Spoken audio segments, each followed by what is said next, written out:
पाचवान। ऊंची ऊंची पहाड़ियों और घने जंगल से घिरा हुआ भैरवगढ़ गांव काली पहाड़ी के ठीक पीछे था। काली पहाड़ी यानी मौत का घर। भैरवगढ़ गांव तक पहुंचने का रास्ता बेहद दुर्गम था। लगभग 24 घंटे घने तूफान और तेज हवाओं की वजह से वहां के वीरानी माहौल की कहानियां लोगों के दिलों को दहला देती थी। ऐसे बहुत कम लोग थे जो भैरवगढ़ गांव तक जाने की हिम्मत करते थे। लोगों का कहना था कि इस गांव के आसपास बुरी आत्माओं का साया मंडराता है। गांव के रहने वाले लोगों ने वैसे तो अपनी आंखों से किसी बुरी आत्मा या साये को नहीं देखा था, लेकिन गांव का बच्चा बच्चा इस बात को महसूस कर सकता था कि गांव के ऊपर कोई तो खौफनाक साया मंडरा रहा है। और उसकी वजह ये थी कि उस गांव में जैसे ही कोई लड़का 18 साल का होता, उसके 18वें जन्मदिन की रात ठीक 12 बजे अकस्मात उसकी मौत हो जाती। हर बार ये मौतें बड़े ही रहस्यमयी ढंग से होती और इस बार सरपंच सुमेर के बेटे को 18 साल होने में अब बस 15 दिन बाकी थे। अजी सुनते हैं, हमारा बेटा भी कुछ दिन बाद 18 साल का हो जाएगा। कहीं वो डायन उसे भी खा गई तो? कैसी बातें कर रही हो? जब वो इस गांव में ही नहीं है तो कोई भी डायन या बुरा साया उसका कैसे कुछ बिगाड़ सकता है? उसे कुछ नहीं होगा। हाँ जानती हूँ, आपने उसे पढ़ाई के बहाने इस गांव से बाहर निकाल शहर भेज दिया है, लेकिन ये भी तो सच है ना कि वो बार बार यहाँ आने की जिद करता रहता है। वो चाहे कितनी भी जिद कर ले जानकी, पर मैं उसे इस गांव में कभी वापस नहीं आने दूंगा। मैं नहीं चाहता कि गांव के दूसरे लड़कों की तरह मेरे बेटे की भी अजीबोगरीब ढंग से मौत हो जाए। कभी कभी तो लगता है कि हम सब गांव वालों को हिम्मत करके अपने गांव को इस बुरी आत्मा से छुड़वा लेना चाहिए। लेकिन कौन जानता है आखिर वो खतरनाक साया किसका है? वो काली आत्मा कौन है जो रातों रात हमारे गांव के लड़कों को निगल जाती है? सुमेर और जानकी जब ये सारी बातें कर रहे थे तब रात के लगभग 10 बज चुके थे और हर रात की तरह भैरवगढ़ गांव एक भयानक काले तूफान की आगोश में था। बाहर चल रही तेज हवाएं और बारिश के बीच कभी कभी ऐसा लगता जैसे कोई बुरी तरह से चीख रहा है। किसी के तड़पने और चीखने की आवाजें गांव के कानों में बार बार टकराती, पर वहां रहने वाले किसी भी औरत या आदमी के अंदर इतना साहस नहीं था कि वो अपने घर से बाहर कदम रख के उन आवाजों तक पहुंच सके। सो जाओ जानकी और घर के खिड़की दरवाजे कसकर बंद कर दो। अब जानकी सब खिड़कियां ठीक से बंद करने ही लगती है कि तभी उसे अपने घर के दरवाजे पर जोर जोर से खटखटाने की आवाजें सुनाई देती है।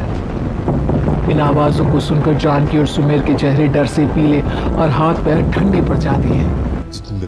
जानकी, जानकी, इतनी रात कौन होगा?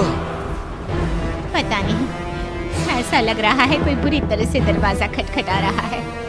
अरे हाँ, पर किसी की आवाज भी तो नहीं आ रही। क्या करूं? दरवाजा खोल लूं या नहीं? कहीं ऐसा ना हो कि किसी को हमारी मदद की जरूरत हो। कौन है? कौन है वहाँ? तभी एक बेहद डराने वाली आवाज उसके कानों से टकराती है। दरवाजा खोलो, दरवाजा खोलो, वरना आज की रात इस गांव में कोई जिंदा नहीं बचेगा। मैं जानती हूँ तुम्हारा बेटा 18 साल का होने वाला है। अगर उसकी जान की जरा भी परवाह है तो दरवाजा खोल दो। इस आवाज को सुनते ही सुमेर घबराकर पीछे हट जाता है और जानकी को पूरी बात बताता है। कहीं वो डायन हमारे घर तक तो नहीं पहुंच गई? अब हम क्या करेंगे? मुझे दरवाजा खोलना ही होगा जानकी। मेरे पास अब कोई रास्ता नहीं है। इतना कहकर सुमेर डर से अपनी दोनों आंखें कसकर बंद करता है और कांपते हाथों के साथ झटके से दरवाजा खोल देता है। तभी किसी के जोर से हंसने की आवाज सुमेर और जानकी को सुनाई देती है। इस आवाज को सुन दोनों दरवाजे की तरफ देखते हैं और सामने अपने बेटे राहुल को खड़ा देख तंग रह जाते हैं। राहुल के हाथ में उसका मोबाइल होता है जिसमें से वो आवाज बज रही थी। ये क्या मजाक है?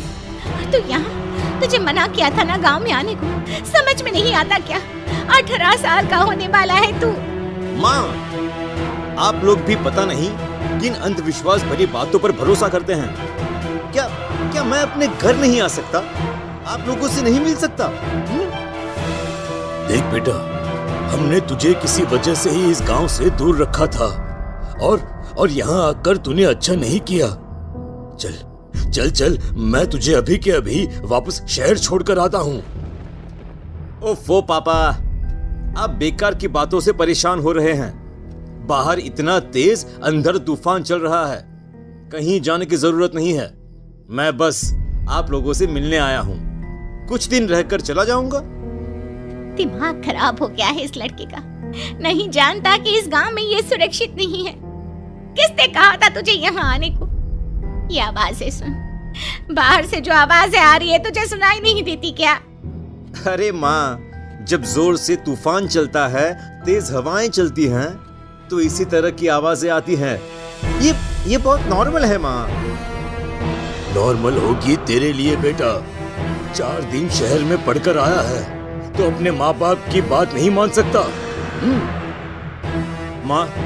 माँ, मुझे अभी बहुत जोरों से भूख लगी है, पहले कुछ खिला दो, और रात भी बहुत हो गई है। हम इस बारे में कल बात करते हैं, ठीक है? राहुल के वापस आ जाने से जानकी और सुमेर की आंखों की नींद उड़ गई थी। खाना खाने के बाद राहुल तो अपने बिस्तर पर जाकर सो गया, लेकिन जानकी और सुमेर पूरी रात उसके कमरे के बाहर पहरेदारी करते रहे। उन्हें पल पल इसी बात का डर था कि कहीं उनके बेटे को कुछ हो ना जाए। रात बीतती है, सुबह का सूरज निकलता है। अब जैसे ही वो राहुल को नींद से जागते देखते हैं तो उन दोनों के दिल को सुकून मिलता है। अरे माँ, पापा, आप अभी तक यहीं बैठे हैं? क्या पूरी रात सोए नहीं?